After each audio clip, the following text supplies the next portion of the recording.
Buenos días, tardes o noches, depende de qué hora estés escuchando este video. Y fíjense que mi canal es para cosas que me gustan, que es el derecho, en específico el derecho de amparo y los videojuegos. Últimamente, en los últimos años, he grabado más al respecto de el derecho y el derecho de amparo. Pero estaba revisando mis videos anteriores y advierto que no he explicado qué es el juicio de amparo.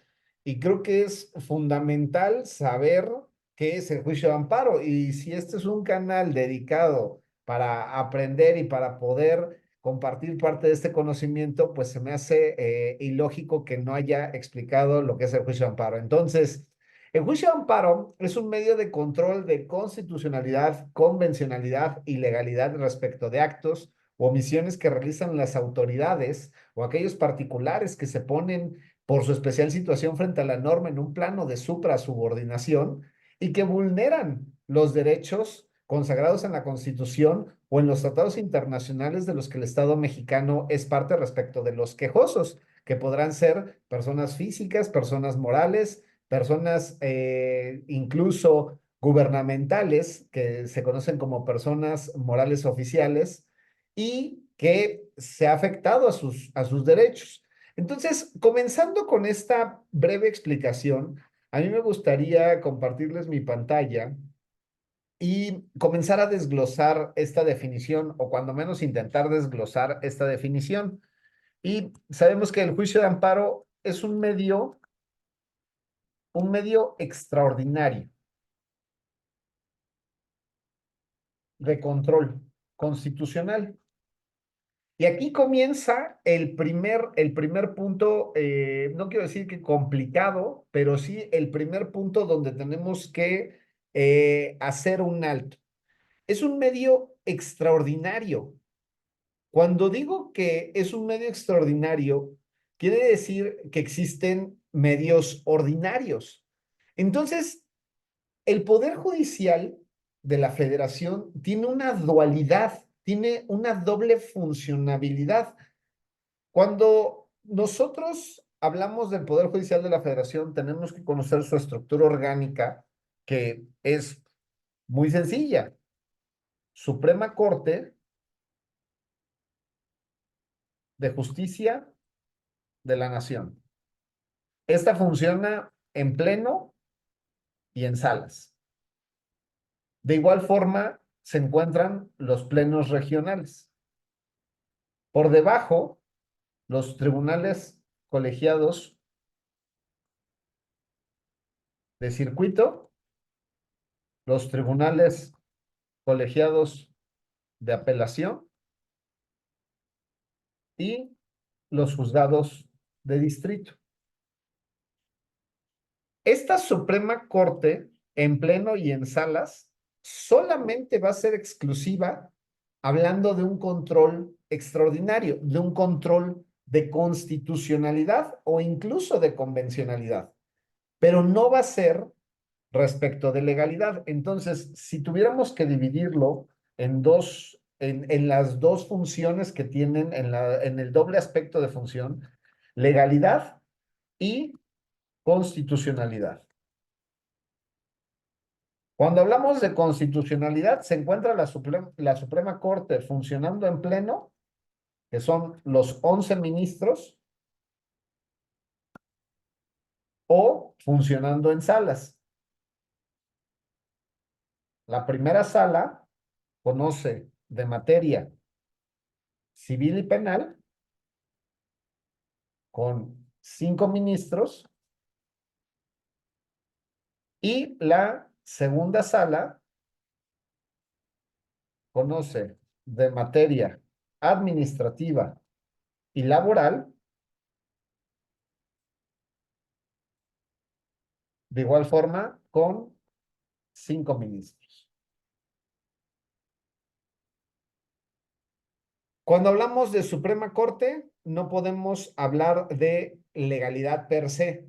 No puedes acudir a un juzgado, a la Suprema Corte no puedes acudir en legalidad. Va a ser hasta el final, a través del amparo directo, que podrás hablar de la legalidad respecto del 14 y 16 constitucional. Voy a tratar de explicarlo de forma adecuada. Primero, esta estructura. Los plenos y salas regionales los plenos y salas, perdón, de la Suprema Corte son constitucionalidad, netamente constitucionalidad. Cuando hablamos de los plenos regionales, no se encuentran en este rubro como tal de legalidad, sino de constitucionalidad, pero de constitucionalidad que no es de jurisdicción. Es decir, un pleno regional no resuelve jurisdicción, no le sometes a su consideración algo, sino que más bien el pleno regional es para contradicciones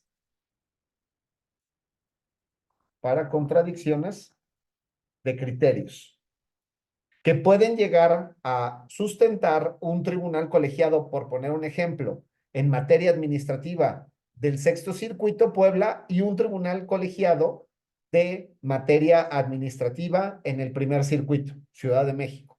Entonces, ambos llegan respecto de una interpretación de la norma a diferentes conclusiones, a pesar de ser la misma norma y a pesar de que están emitiendo jurisprudencia. Cuando sucede esto, los plenos regionales lo que hacen en términos generales es dirimir esa controversia que ya está resuelta a través de los diferentes criterios de creación, en este caso reiteración de los propios tribunales colegiados, y como ya se encuentra resuelta, entonces ellos, el pleno regional, decide cuál es el que debe de prevalecer, izquierda o derecha, sexto circuito o primero. Y también tendrá facultad la Suprema Corte para hacer esto. Pero primero van con los plenos regionales. Entonces también se habla de constitucionalidad en los plenos regionales, pues determinan la jurisprudencia por contradicción de criterios. Ahora sí, los tribunales colegiados de circuito los vamos a encontrar de igual forma en constitucionalidad. El tribunal colegiado de circuito siempre va a ser constitucionalidad y en específico en amparo directo. Cuando estamos hablando de las dos vías, recordemos, estamos definiendo el juicio de amparo y dónde se actúa. Y hablamos de este medio extraordinario, quiere decir que hay un medio ordinario. El tribunal colegiado de circuito no es ordinario, es extraordinario. Insertamos aquí una columna a la derecha. Tribunal colegiado de circuito, dentro de otras cosas, conoce de amparo directo. Plenos regionales no aplica. Suprema Corte de Justicia, amparo directo de forma excepcional. Y conoce de forma general o por regla general. Por regla general. Ahora bien, ya tenemos estos tribunales colegiados de circuito y vamos a los tribunales colegiados de apelación que conocen de constitucionalidad, tribunal colegiado de apelación, conoce de constitucionalidad a través del amparo indirecto de forma excepcional. Hay formas para llegar al tribunal colegiado de apelación para que conozca del amparo indirecto, pero también conoce el tribunal colegiado de apelación como tribunal de segunda instancia. Es decir, en legalidad conoce en segunda instancia siempre y cuando el proceso que se esté llevando a cabo lo permita. Y el juzgado de distrito conoce de amparo indirecto, conoce por regla general, de amparo indirecto cuando nos encontramos en presencia del 107 de la ley de amparo. Y el juzgado de distrito es juzgado de primera instancia cuando es legalidad. Entonces, creo que con esto nos va a quedar un poquito más claro, o considero que nos va a quedar un poco más claro, porque cuando hablamos de legalidad, aquí vamos a ponerle constitucionalidad.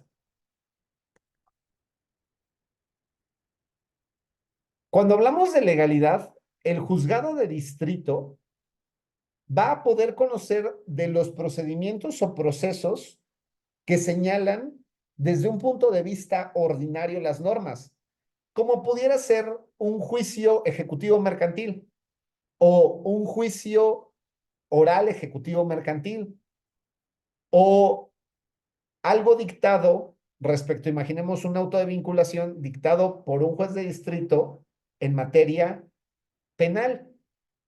Nos rige un mismo código, el Código Nacional de Procedimientos Penales, y tenemos los códigos sustantivos, el Código Penal Federal a nivel federal y los códigos de las entidades federativas.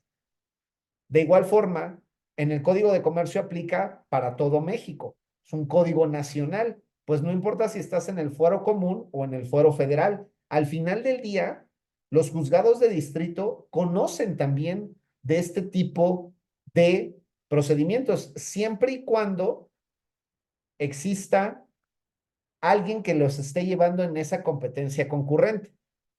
De igual forma, pueden existir acciones colectivas difusas en materia federal que conoce un juez de distrito. Y contra esas resoluciones que se dicten aquí, seguimos en legalidad. Contra esas resoluciones procederá, en su caso, una segunda instancia, siempre y cuando así lo permita el procedimiento.